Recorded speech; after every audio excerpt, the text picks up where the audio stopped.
이번 주 가장 핫한 뉴스를 뽑아서 정리해보는 코너 브리핑을 부탁할 시간입니다. 동아일보 정치부 김소모 기자 나왔습니다. 안녕하십니까? 안녕하세요. 네. 김 기자 어제가 아니라 오늘 새벽이죠? 오늘 새벽까지 기사 마감하고 또 방송 준비하고 잠도 몇 시간 못 잤겠어요?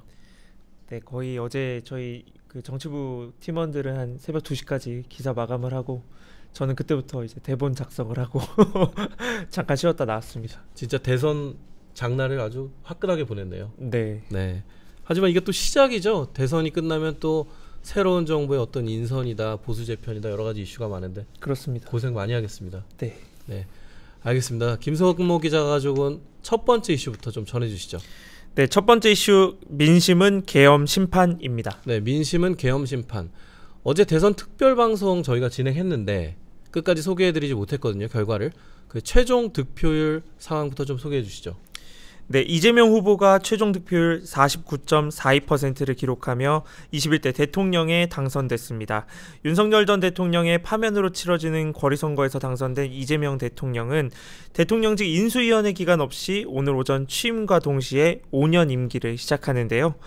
윤 전 대통령 비상계엄 선포 후 183일 만에 새 정부가 출범하게 된 겁니다. 국민의힘 김문수 후보는 41.15%를 얻었습니다.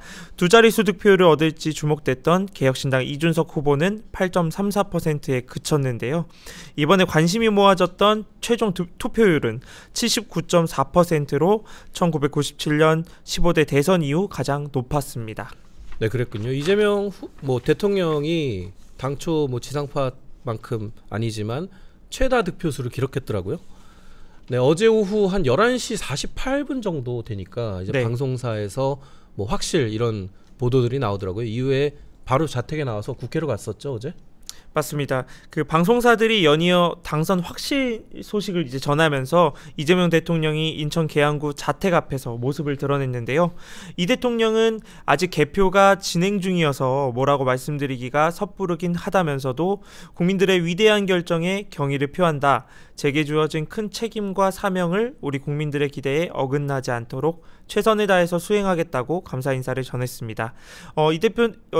이 대통령은 파란색 넥타이 차림으로 나타나서 축하 인사를 나온 주민들과 지지자들로부터 꽃바구니도 전달받았는데요. 이 대통령이 손을 흔들어 인사를 하는 모습도 포착됐습니다. 김혜경 여사도 공식 선거운동 이후 처음으로 이 대통령과 나란히 모습을 드러냈는데요. 이 대통령은 이후 차량으로 서울 여의도 민주당사로 이동했습니다. 네, 대선에서 패배한 김문수 후보도 어제 승복 선언을 바로 했고 이준석 후보는 가장 먼저 출구조사 결과 발표 직후에 입장을 내기도 했거든요. 이렇게 다른 진영 후보들 소식도 좀 전해주시죠. 네, 김문수 후보는 오늘 새벽 1시 반쯤 서울 여의도 중앙당사에서 기자회견을 열고 승복 선언을 했는데요.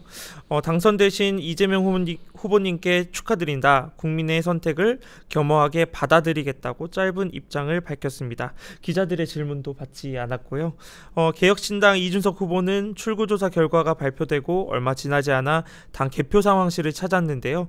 이 후보는 이번 선거의 결과와 책임은 모든 것이 제목이라면서 저희가 잘했던 것과 못했던 것을 잘 분석해 정확히 1년 뒤 다가올 지방선거에서 개혁신당이 한 단계 약진할 수 있기를 기대한다고 밝혔습니다. 아무래도 대선이 윤 전 대통령의 계엄과 탄핵으로 치러졌기 때문에 이재명 대통령이 초반부터 좀 유리한 싸움이었고 또 이 결과가 좀 끝까지 이어진 측면이 있는 것 같습니다. 네, 그렇습니다. 비상계엄과 윤석열 정권의 실정에 국민이 회초리를 든 거라는 평가가 곧바로 나왔는데요. 윤석열 전 대통령의 비상계엄 선포와 탄핵으로 선거가 치러진 데다가 국민의힘이 경선 전후 단일화 갈등을 이제 겪으면서 아무래도 민주당이 반사이익을 얻은 측면이 있습니다. 국민의힘에선 보수 지지층이 뒤늦게 결집하면서 이제 골든크로스 역전을 기대하는 목소리도 조금 나오긴 했는데요. 뒤늦게 이제 결과적으로 패배하면서 윤 전 대통령과의 단절이 너무 늦은 거 아니냐 이런 주장도 나왔고요.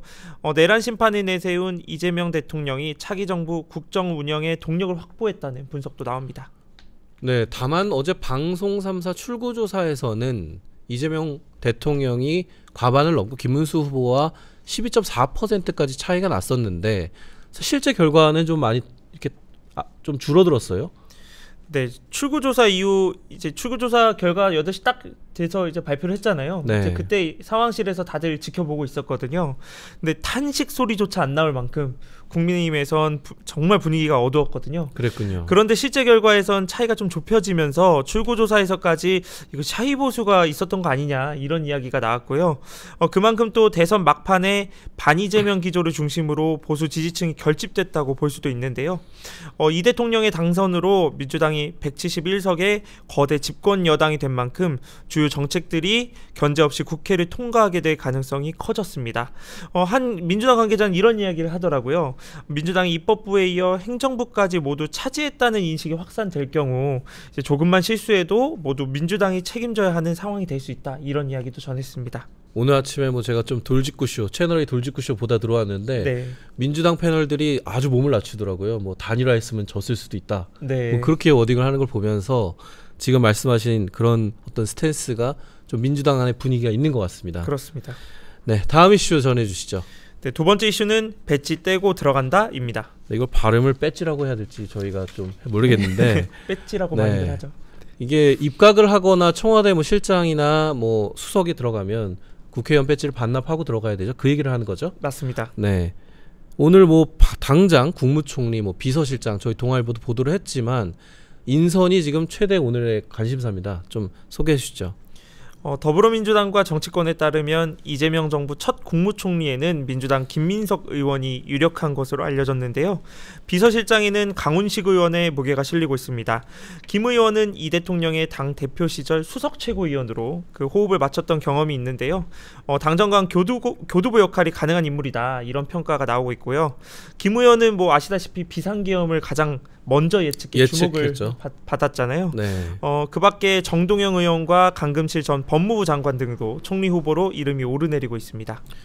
네, 아까도 얘기했지만 현직 의원들이 대통령실 가려면 배지를 떼야 하고 또 의석수가 줄어드는 일이기 때문에 사실 문재인 정부 때도 초대 비서실장이 원외에 있는 임종석 실장이었거든요. 그래서 나오는 뭐 다른 함합형들도 좀 있네요. 네, 이재명 대통령이 대선 전 이제 마지막 기자회견에서 가능하면 당의 자원을 최대한 국정에 함께 쓸 생각이라고 밝히면서 현직 의원들의 기용 이야기가 나온 건데요. 인수위원회 없이 출범하는 정부라는 점이 아무래도 영향을 미친 걸로 보이고요. 취임 초기 국정 공백을 최소화하려면 현직 의원들을 대거 기용할 수밖에 없다는 건데요. 이재명 정부 초대 비서실장으로도 이제 정권 초 당정 관계 정립이 가능한 중진 의원들 이름이 대거 거론됐습니다. 네. 비서실장의 경우 의원직을 내려놓아야 하는 만큼 향후 당권 같은 이제 큰 그림을 그릴 수 있는 중진 의원들이 인선에 고려된 걸로 보입니다. 저희가 뭐 지속적으로 이재명 대통령 주변 사람들의 이야기를 동아일보도 많이 보도를 해왔는데 성남시장 시절부터 뭐 경기지사 시절까지 계속 함께했던 뭐 보좌진들도 대통령실로 대거 이동할 가능성이 크다고 하네요. 네, 이재명 대통령은 취임 당일인 오늘 일부 대통령실 비서관 인사를 발표할 걸로 알려졌는데요. 이 대통령 핵심 측근으로 꼽히는 김현지 이재명 의원실 보좌관은 대통령실 총무비서관행이 유력한 걸로 전해졌습니다. 김 보좌관은 대선 막판 그 초기 주요 인선안을 이 대통령에게 직접 보고하는 역할을 맡아왔는데요. 이 대통령과 성남시장 시절부터 손발을 맞춰온 김남준 전 당 대표실 정무부실장은 대통령을 최측근에서 보좌하는 일부속 비서관을 맡을 가능성이 큰 걸로 알려졌습니다. 이게 사실은 문재인 정부 때랑 약간 포인트가 다른데 문재인 정부 시절에는 그 이정도 총무비서관이라고 아예 관료를 총무비서관에 앉혔거든요. 네, 맞습니다. 굉장히 투명성을 강조했는데 이번에는 최측근으로 알려진 김현지 부장관이 총무비서관으로 가는 약간 톤이 다른 그런 인사가 지금 예정까지는 아니고 예상되는 상황이고요. 또 오늘 취임식도 예정돼 있는데 그 취임식은 뭐 로텐도어에서 좀 간소하게 치러질 예정이라고요? 네, 이재명 대통령은 일단 기존 관례에 따라 국립서울현충원에서 참배를 한 이후에 국회에서 열리는 대통령 취임식에 참석해 취임 선서를 할 예정입니다. 이재명 대통령은 이날 국회에서 열리는 대통령 취임식이 끝나고 우원식 국회의장을 비롯한 여야 대표와 오찬도 추진할 계획인데요. 오찬 초청 대상에는 민주당 박찬대 대표 직무대행과 국민의힘 김용태 비대위원장, 개혁신당 천하람 대표, 권한대행 등이 포함됐습니다. 아, 야당 인사들도 만나나요? 맞습니다. 네. 협치를 좀 강조하려는 차원인 것 같습니다. 사실 어제 저희 대선 특별판 방송에서도 언급이 됐었는데 또 김대중 전 대통령이 대통령 당선되자마자 김영삼 전 대통령을 만나서 전두환 대통령 사면을 건의했다는 일화를 소개해봤더라고요. 그래서 오늘도 좀 그런 어떤 협치 큰 틀의 어떤 뭐 깜짝 선언 이런 게 있는지 좀 지켜보도록 하겠습니다. 네, 마지막 이슈 가보겠습니다. 네, 세 번째 이슈 당권 경쟁의 서막입니다. 아, 대선 끝나자마자 당권 경쟁의 서막. 국힘 얘기죠? 네, 맞습니다. 국민의힘 뭐 내부에서 지금 대선에서 중도층 표심에서 졌다 이런 평가가 나왔는데요. 사실 직전 윤석열 전 대통령도 용병으로 볼 수 있잖아요. 어떻게 보면 뭐 그래서 보수 정당의 위기가 고착화한 거 아니냐 이런 주장이 지금 나오고 있는데요. 선거 과정에서도 만약 이번에 지면 뭐 당의 뿌리까지 바꿀 각오를 해야 한다 이런 목소리도 있었는데요. 하지만 대선 결과에 대한 책임 공방이 벌어지면서 계파 갈등이 불거질 거란 관측도 나옵니다. 김문수 후보는 물론 경선 직후 후보 교체를 시도한 권성동 원내대표의 친한계를 중심으로 책임론이 불거질 수 있다는 건데요. 반면 친윤계 의원들은 한동훈 전 대표 측근들이 선거를 적극적으로 돕지 않았다 이런 불만들을 내놨었거든요. 양측이 충돌하면서 당분간 혼란이 불가피할 걸로 보입니다. 보통은 대선 패배하면 뭐 당 지도부, 그러니까 지금으로 말하면 비대위원장과 원내대표겠죠. 총사퇴를 하고 뭐 새로 뭐 전당대회를 여는 그런 루트로 가잖아요. 네, 일단 국민의힘에서는 새 원내 지도부 선출 여부에서부터 당 수습이 시작될 걸로 보이는데요. 한 국민의힘 관계자는 권성동 원내대표가 자신의 거취를 표명하면 의원들도 의원총회에서 대화를 나눠보지 않겠냐 이렇게 전했습니다. 향후 누가 원내대표가 될지에 따라 당 쇄신이 어떤 식으로 이뤄질지 가늠해 볼 수 있다는 이야기인데요. 당 수습을 비대위 체제에서 할지 전당대회를 통해 새 당대표 체제에서 할지가 결정될 수 있다는 의미입니다. 일단 당 주류에서는 이달 30일까지인 김용태 비대위원장의 임기를 연장하는 방안과 새 원내대표가 새 비대위원장을 지명하는 방안을 거론하고 있습니다. 지금 말씀해 주신 시나리오 말고 지금 나오는 게 권성동 원내대표가 사퇴하지 않고 또 권성동 비대위가 또 나타나면서 그 체제로 가면 이제 또 친한계와의 갈등이 증폭되고 그런 시나리오도 나오고 있습니다. 그런 얘기들이 많은데 거기에 대해서는 좀 어떻게 보시나요? 아무래도 좀 그런 부분에 대해서는 뭐 친한동훈계 이제 반발이 좀 강할 걸로 예상이 되는데요. 네네. 당장 일단 오늘 아침에 뭐 의원들 페이스북에 올린 메시지만 봐도 뭐 지도부를 저격하는 글들이 굉장히 많거든요. 예. 그리고 또 그렇게 되면 뭐 쇄신 없이 가는 이제 비판이 나올 수도 있고요. 또 그런 부분 때문에 뭐 아무래도 일단 이선 후퇴를 하고 그 다음에 이제 뭐 친윤계 주류 의원들이 좀 내세울 만한 좀 의원들로 교체하지 않겠냐 이런 이야기들이 좀 나오고 있습니다. 이렇게 벌써 이렇게 내용 조짐을 보이는 건 사실 내년에 치러질 지방선거 앞두고 당권 경쟁이 치열해지는 건데 그런 분석이 계속 나오는 거죠? 맞습니다. 내년 지방선거 공천권이 걸려 있어서인데요. 이 때문에 결국 대선 책임론을 두고 공방을 벌이면서 당권 다툼이 벌어지지 않겠냐 이런 전망이 나옵니다. 네. 비대위든 전당대회를 통한 당 지도부든 당권을 쥐는 쪽이 전국 17개 광역자치단체와 226개 기초자치단체에서 공천권을 행사하게 되거든요.